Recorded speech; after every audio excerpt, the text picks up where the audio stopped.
Hi viewers, welcome back to my channel TH Creations. Good evening, DSC content, ninth class, Social Studies History Lesson 4.4 Part 1 లోని కొన్ని అంశాలను చూద్దాం. Java ఇప్పుడు ఇండోనేషియాలో ఉత్పత్తి చేసే ద్వీపముగా ప్రసిద్ధిగాంచింది. గోధుమ, పత్తి, సుగంధ ద్రవ్యాలు, వరి. ఇండోనేషియాలో ఎవరి వలన రాజ్యాధికారం ఉండేది? ఇండోనేషియాకు భారతదేశంలోని అటవీ నియంత్రణ చట్టాలకు చాలా సారూప్యతలను మనము చూడవచ్చు. పోర్చుగీసు వారు, డచ్ వారు, ఫ్రెంచ్ వారు, బ్రిటిష్ వారు. డచ్ వారు ఇండోనేషియాలోని జావాలో అటవీ నిర్వహణను ప్రారంభించారు. ఎవరిలాగానే నౌకా నిర్మాణం కోసం కల్పన కావాలనుకున్నారు. ఫ్రెంచ్ వారు, డచ్ వారు, పోర్చుగీసు వారు, బ్రిటిష్ వారు. 1600లలో జావా జనాభా 3.4 మిలియన్లు ఉండగా మిలియన్లుగా అంచనా వేశారు. చాలా గ్రామాలు సారవంతమైన మైదానాలలో ఉన్నాయి. కానీ పర్వతాలపై నివసిస్తూ ఏ వ్యవసాయం చేస్తున్న చాలా సమూహాల వారు కూడా ఉన్నారు. విస్థాపన వ్యవసాయము, సాంద్ర వ్యవసాయము, వాణిజ్య వ్యవసాయము, పోడు వ్యవసాయము. ఎక్కడ కలాంగులు చెట్లు నరకడములోను, పోడు వ్యవసాయం చేయడములోను సిద్ధహస్తులు. వీరికి చాలా ప్రాముఖ్యత ఉంది. జావా,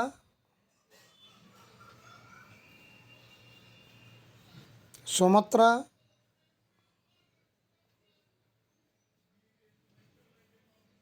బాండోంగ్,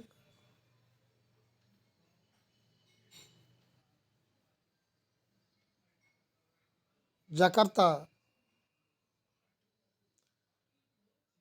1755లో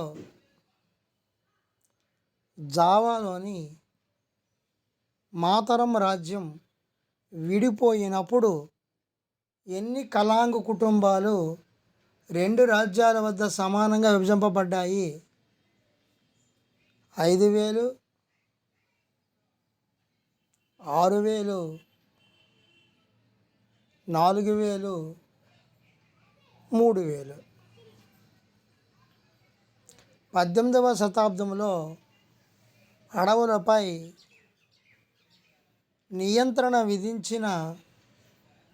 సాధించిన తరువాత కలాంగులను వారి కింద పనిచేయించుకునేవారు. ఫ్రెంచ్ వారు, డచ్ వారు, పోర్చుగీసు వారు, బ్రిటిష్ వారు. ఏ సంవత్సరంలో కలాంగులు జౌనా వద్ద ఒక డచ్ కోటపై దాడి చేయడం ద్వారా ప్రతిఘటించారు. అయితే ఈ తిరుగుబాటు అణిచివేయబడింది. 1780, 1790, 1770, 1789.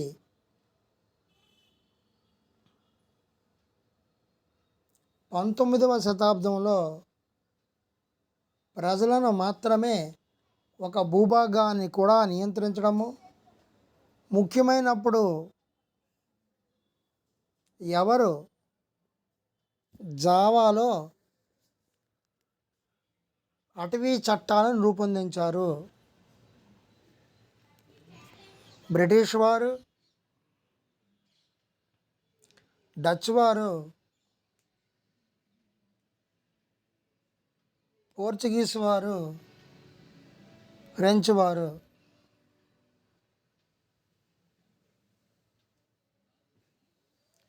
ఏ సంవత్సరంలో ఒక్క జావా నుండి 2,80,000 స్లీపర్లను ఎగుమతి చేశారు? 1782,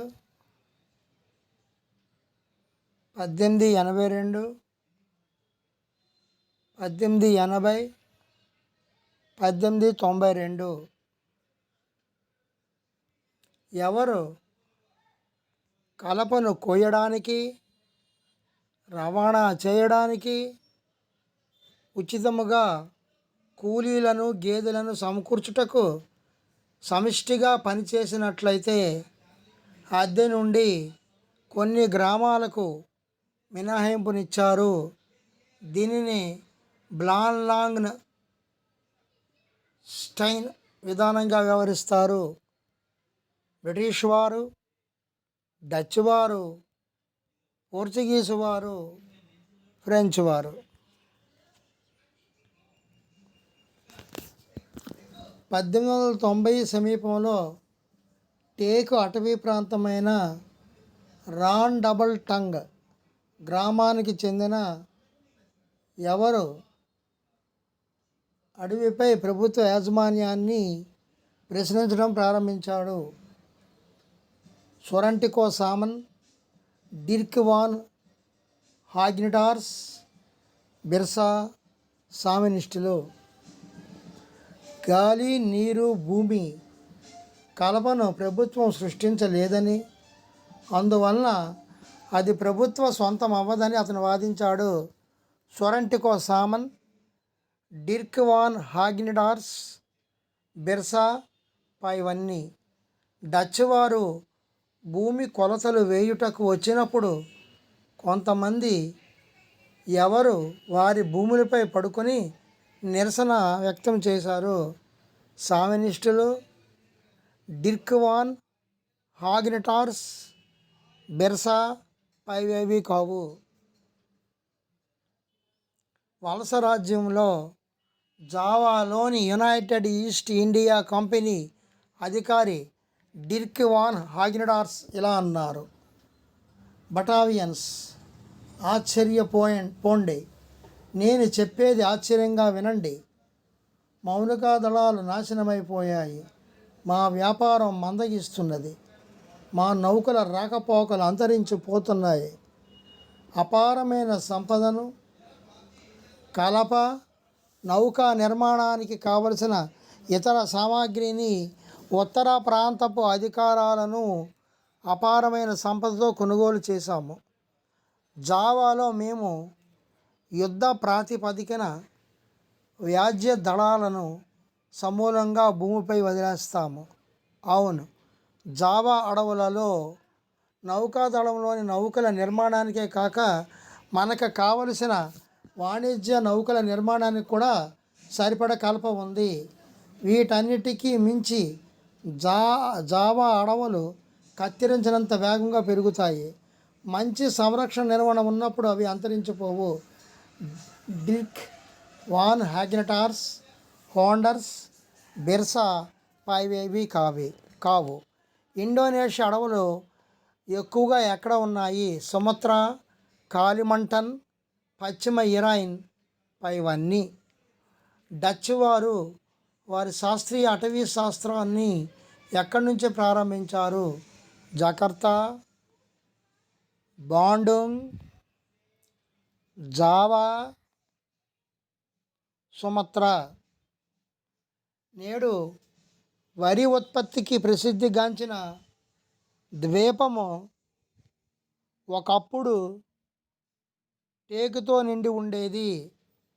ఇండోనేషియా, మలేషియా, ఫిలిప్పైన్స్, కాంబోడియా. జావాలో జపనీయులు ఈ ప్రాంతాన్ని ఆక్రమించడానికి ముందే డచ్ వారు ఏ విధానాన్ని అనుసరించారు? ఎండిపోయిన భూమి, తడిపించిన భూమి, విస్తరించిన భూమి, కాలిపోయిన భూమి. ఎవరి చేతులలో చిక్కకుండా ఉండడానికి రంపపు మిల్లులను నాశనము చేయడము, పెద్ద టేకు దొంగల కుప్పలకు తగులు పెట్టడం వంటివి ఎవరు చేశారు? జపనీయులు, చైనీయులు, డచ్లు, కొరియన్లు. జపనీయులు తమ సొంత యుద్ధ పరిశ్రమ కోసం అడవుల నిర్లక్ష్యం చేసిన తర్వాత ఏ దేశ అటవీ విభాగానికి ఈ ప్రాంతాన్ని తిరిగి స్వాధీనపరచుకోవడం కష్టమైంది. Indonesia, China, Malaysia, Philippines.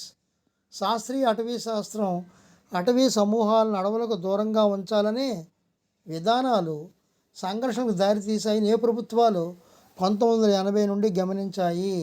Asia, దక్షిణాఫ్రికా ప్రభుత్వాలు, ఐరోపా, ఆస్ట్రేలియా ప్రభుత్వాలు, ఆస్ట్రేలియా, దక్షిణాఫ్రికా ప్రభుత్వాలు, ఐరోపా, ఆస్ట్రేలియా ప్రభుత్వాలు.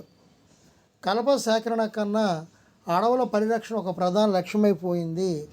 తమ లక్ష్యాన్ని సాధించడానికి అడవులకు దగ్గరగా నివసించే వారిని ప్రభుత్వం ఏమని గుర్తించింది? ప్రజలను నిర్లక్ష్యం చేయడము, ప్రజలను వదిలి వేరు చేయడము, ప్రజలను భాగస్వామ్యులను చేయడము. ఇవన్నీ ఏ ఏ రాష్ట్రాల్లో భారతదేశం అంతటా ప్రజలు సార్నా, దేవరకడు, ఖాన్, రాయ్ వంటి పేర్లతో పవిత్రమైన తోటలుగా పెంచడం వలన దట్టమైన అడవులు సంరక్షించబడ్డాయి. త్రిపుర నుండి కేరళ, నాగాలాండ్ నుండి కేరళ, మిజోరాం నుండి కేరళ, మేఘాలయ నుండి కేరళ. 2 ప్రపంచ యుద్ధాలు ఏ ఏ దేశాల్లో ఇతర ప్రాంతాల అడవులపై వినాశకర ప్రభావాన్ని చూపాయి? భారతదేశం, మలేషియా, ఇండోనేషియా. భారతదేశం, మలేషియా, ఇండోనేషియా. భారతదేశం, ఇండోనేషియా.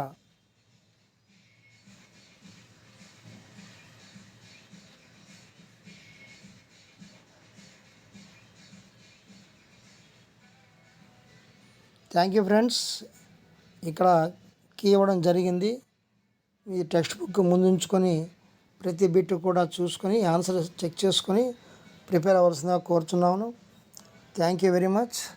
లైక్ చేయండి, షేర్ చేయండి, కామెంట్ పెట్టండి, సబ్స్క్రైబ్ చేయండి. సబ్స్క్రైబ్ చేయడం ద్వారా మీకు అన్ని నోటిఫికేషన్లు అందుతాయి. Thank you.